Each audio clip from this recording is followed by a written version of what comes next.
नमस्कार दोस्तों, MPN academy में आप सभी का हार्दिक अभिनंदन है। प्रस्तुत है weekly current affairs test series episode number 30। पहला प्रश्न है, महिला सुरक्षा और सशक्तिकरण पर स्त्री शिखर सम्मेलन 2025 का मेजबान कौन सा शहर है? Which city is the host of Stree summit 2025 on women's safety and empowerment?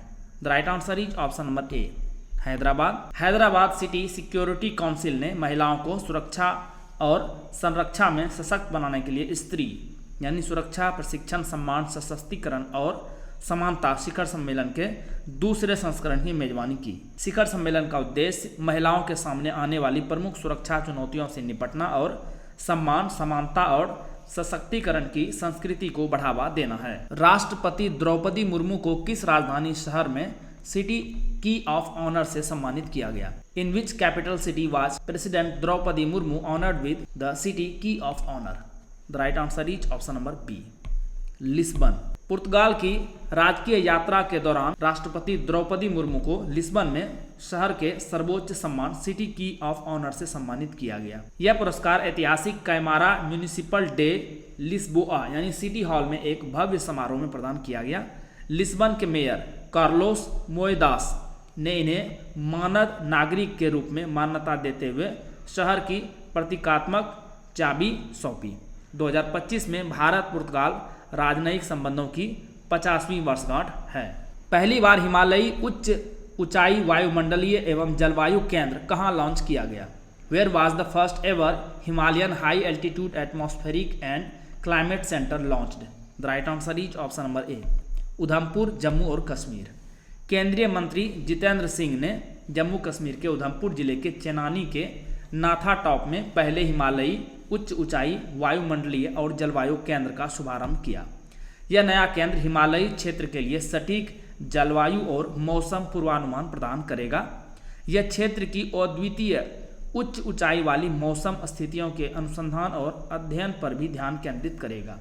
इस परियोजना को भारत सरकार के पृथ्वी विज्ञान मंत्रालय द्वारा समर्थित किया गया है। इसका उद्देश्य हिमालयी क्षेत्र में जलवायु निगरानी और आपदा तैयारियों में सुधार करना है। राष्ट्रीय जनजातीय युवा महोत्सव 2025 का मेजबान कौन सा राज्य है? Which state is the host of national tribal youth festival 2025? The right answer is option number C, Mizoram. Mizoram में आइजोल के पास केल्सी स्थित राज्य जनजातीय संसाधन केंद्र में 8 अप्रैल से राष्ट्रीय जनजातीय युवा महोत्सव मनाया गया।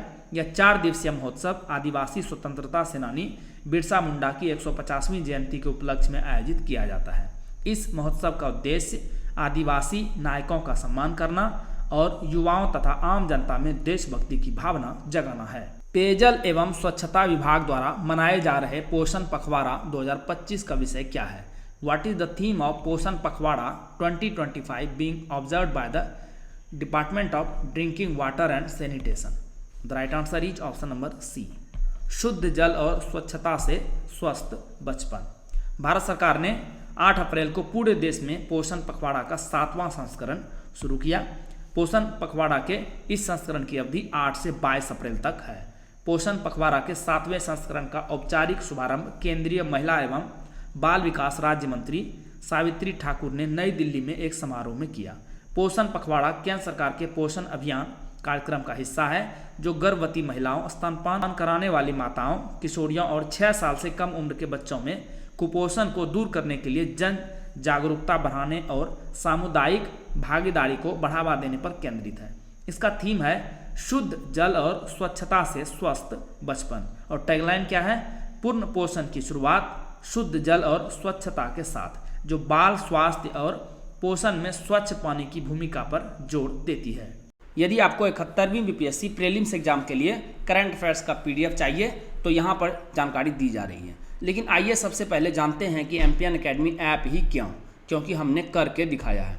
दोस्तों, सबसे पहले हम केवल करंट अफेयर्स के पीडीएफ कोर्स लाया करते थे।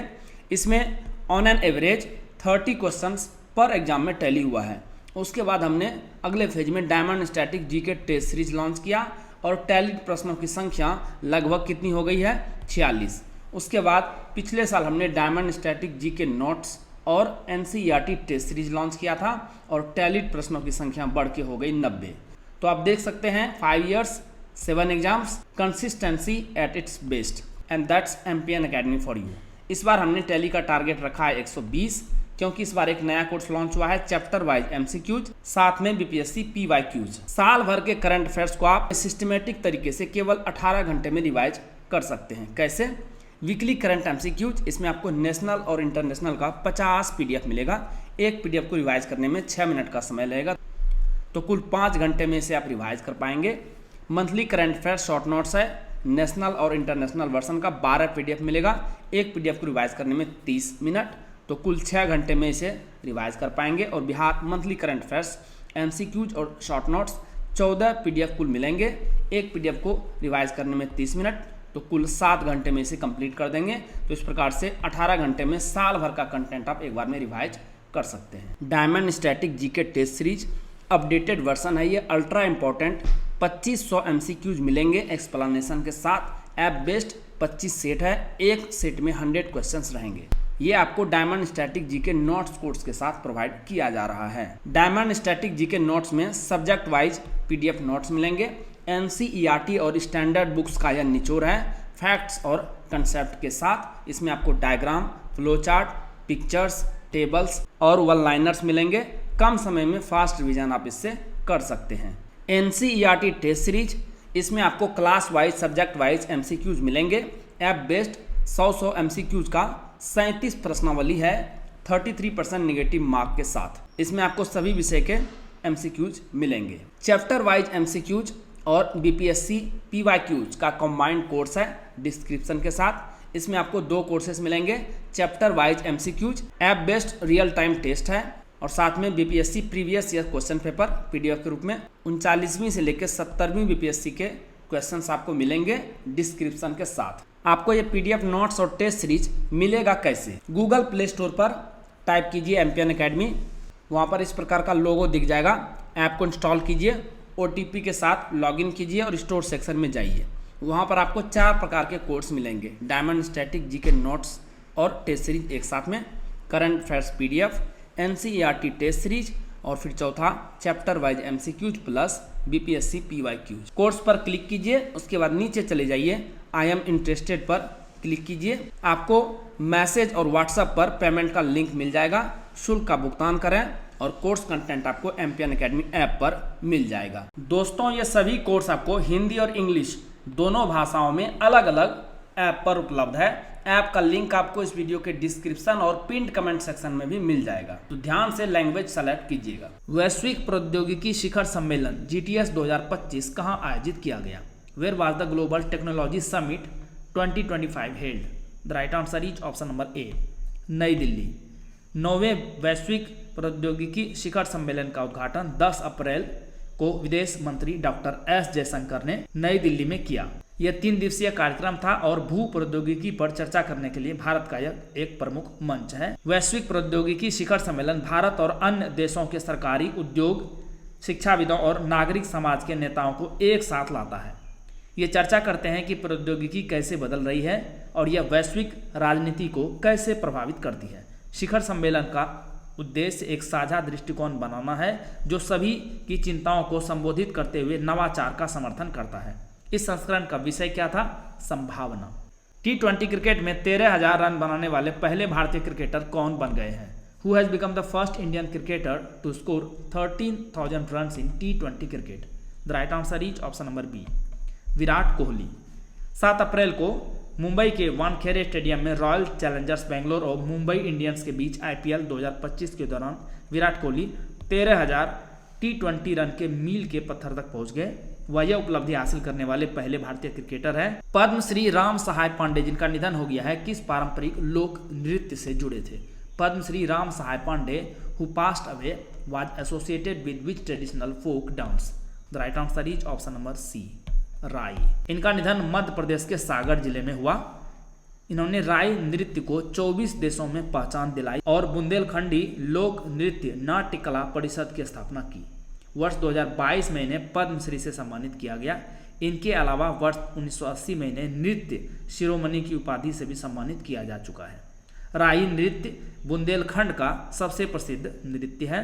यह नृत्य खास तौर पर विवाह और जन्मोत्सव जैसे विशेष अवसरों पर किया जाता है। माधवपुर घेर मेला हर साल किस राज्य में आयोजित किया जाता है? Madhavpur Gher fair is organised in which state every year?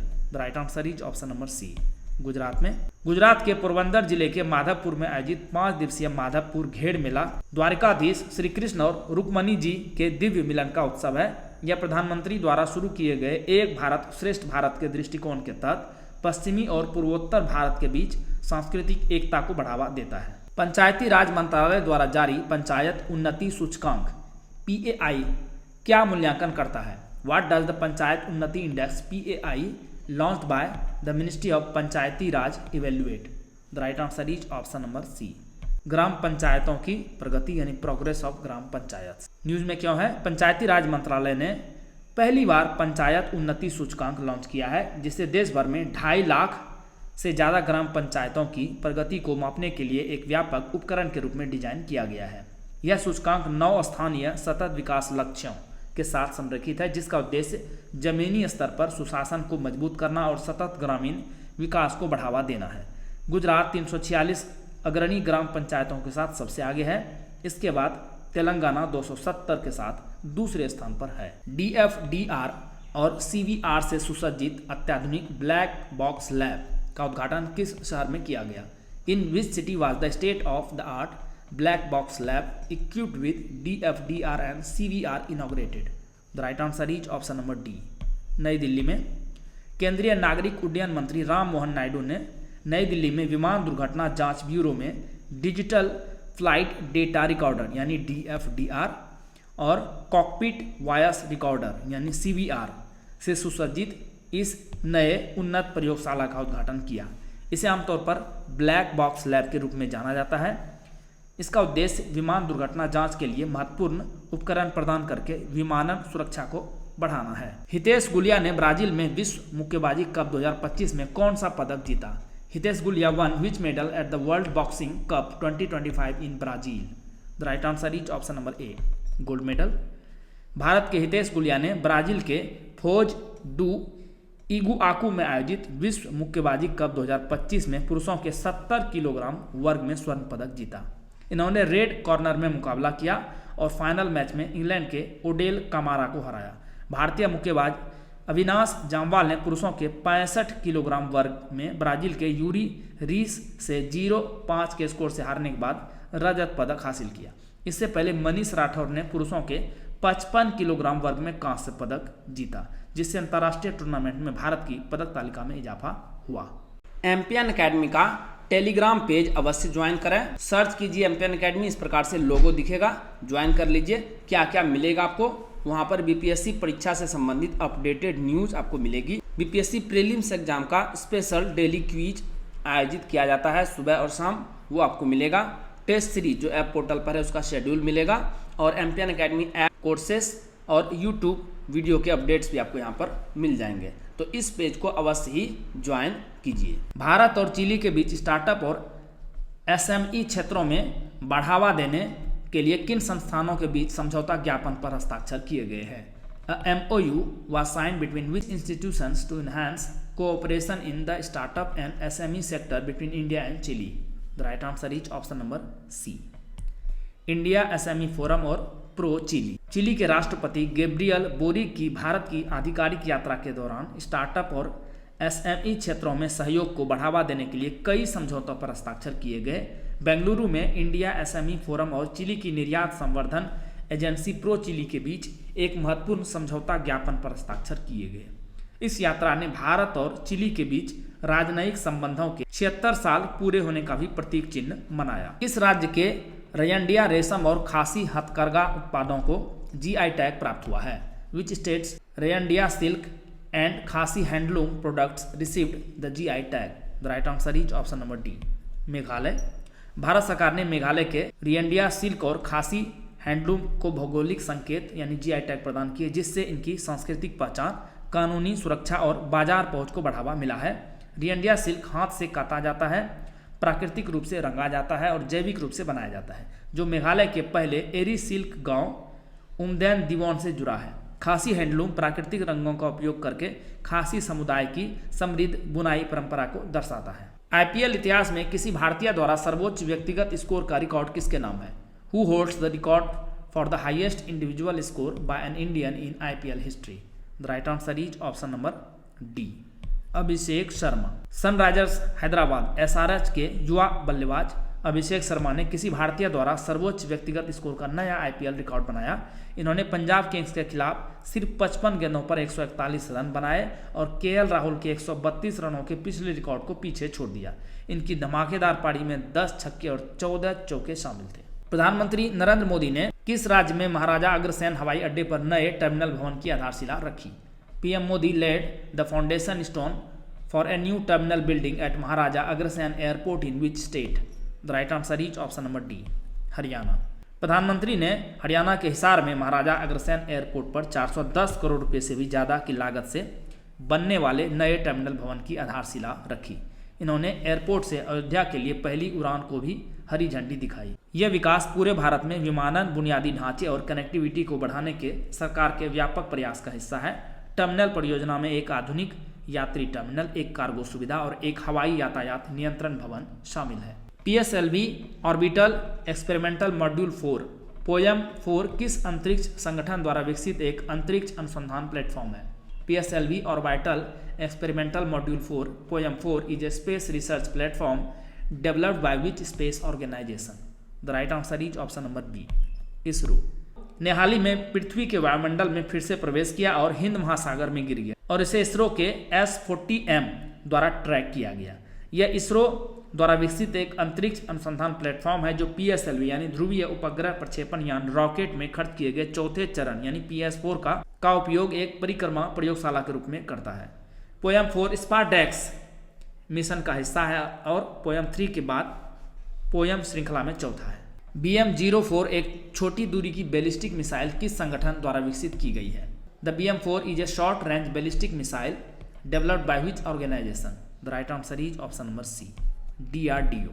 Bharat ने हाल ही में हैदराबाद में विज्ञान वैभव 2025 रक्षा प्रदर्शनी में BM-04 मिसाइल का प्रदर्शन किया जो पारंपरिक काउंटर फोर्स हथियारों में इसकी बढ़ती ताकत को दर्शाता है।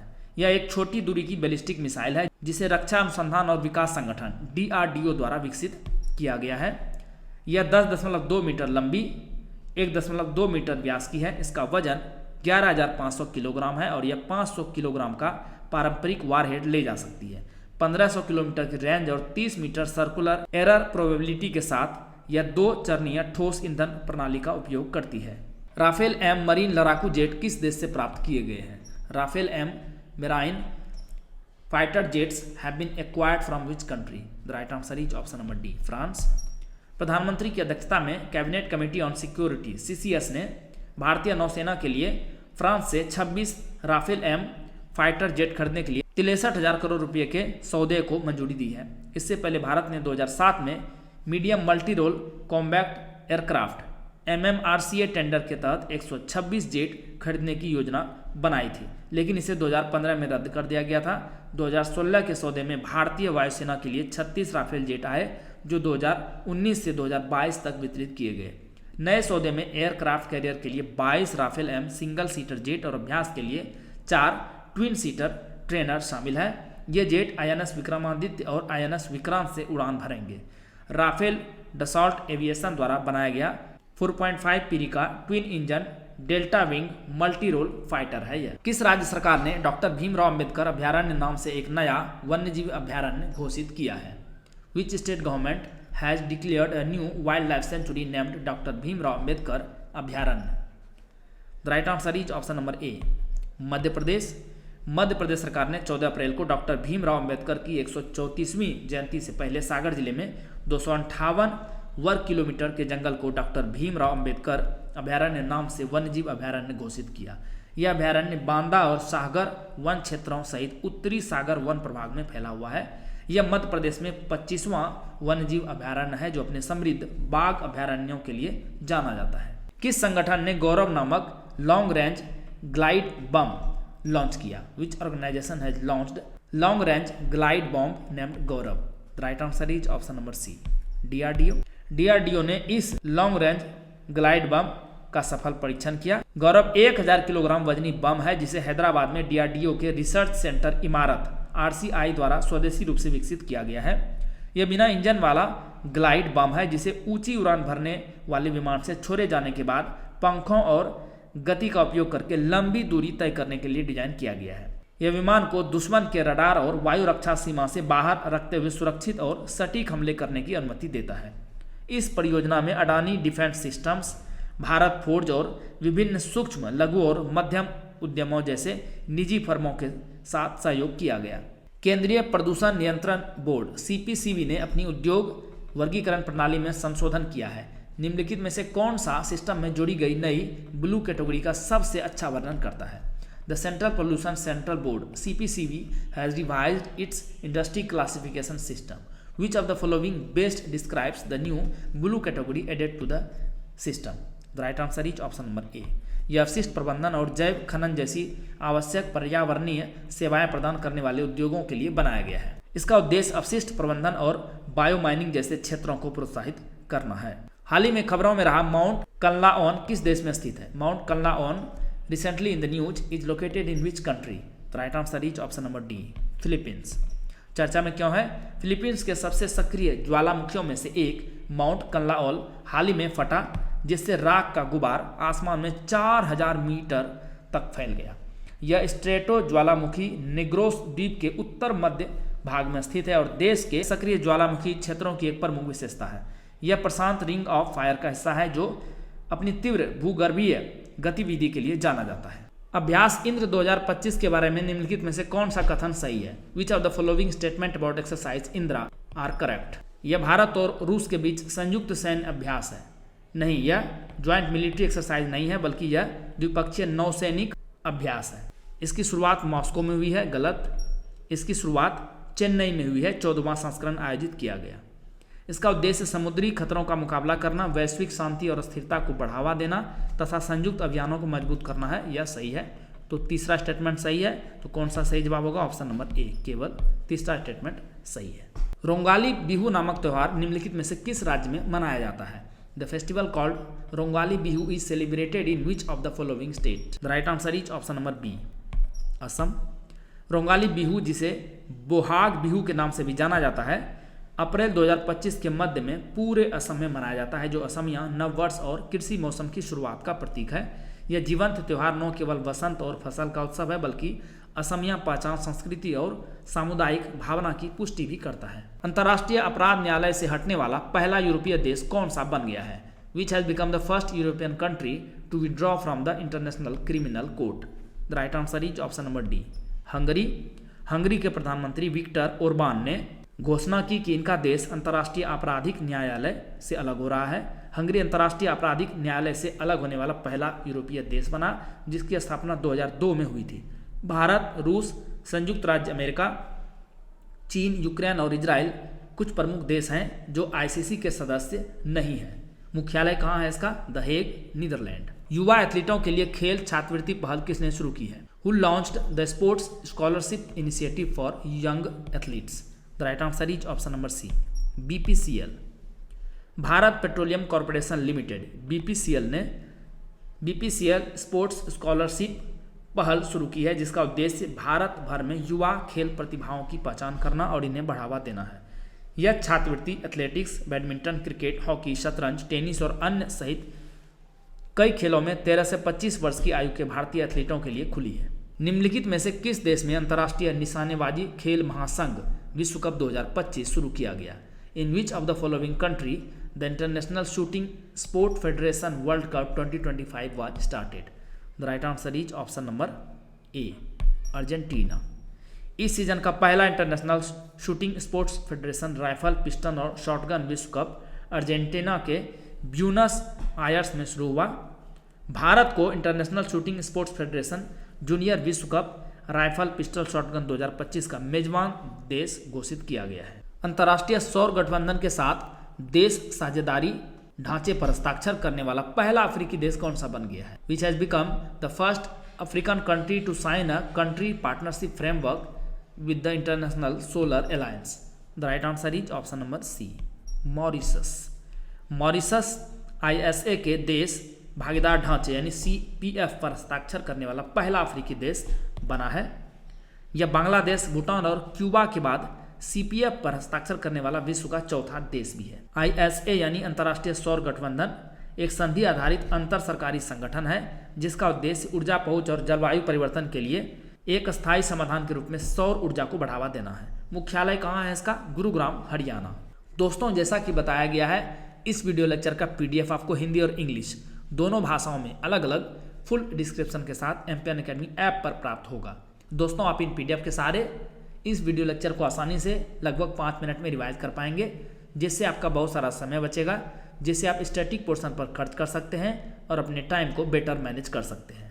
एम्पियन एकेडमी ऐप का लिंक आपको इस वीडियो के डिस्क्रिप्शन बॉक्स और पिंड कमेंट सेक्शन में मिल जाएगा। आइए अंतिम प्रश्न को हल करते हैं। हाल ही में जारी मातृ मृत्यु दर में रुझान 2000 से 2023 में भारत को कौन सा स्थान दिया गया है? Which position has been given to India in the recently released Trends in Maternal Mortality 2002-2023? The right answer is option number B, दूसरा स्थान दिया गया है। इस मामले में भारत नाइजीरिया के बाद दूसरे स्थान पर है। भारत में हर दिन 52 मातृ मृत्यु होती है।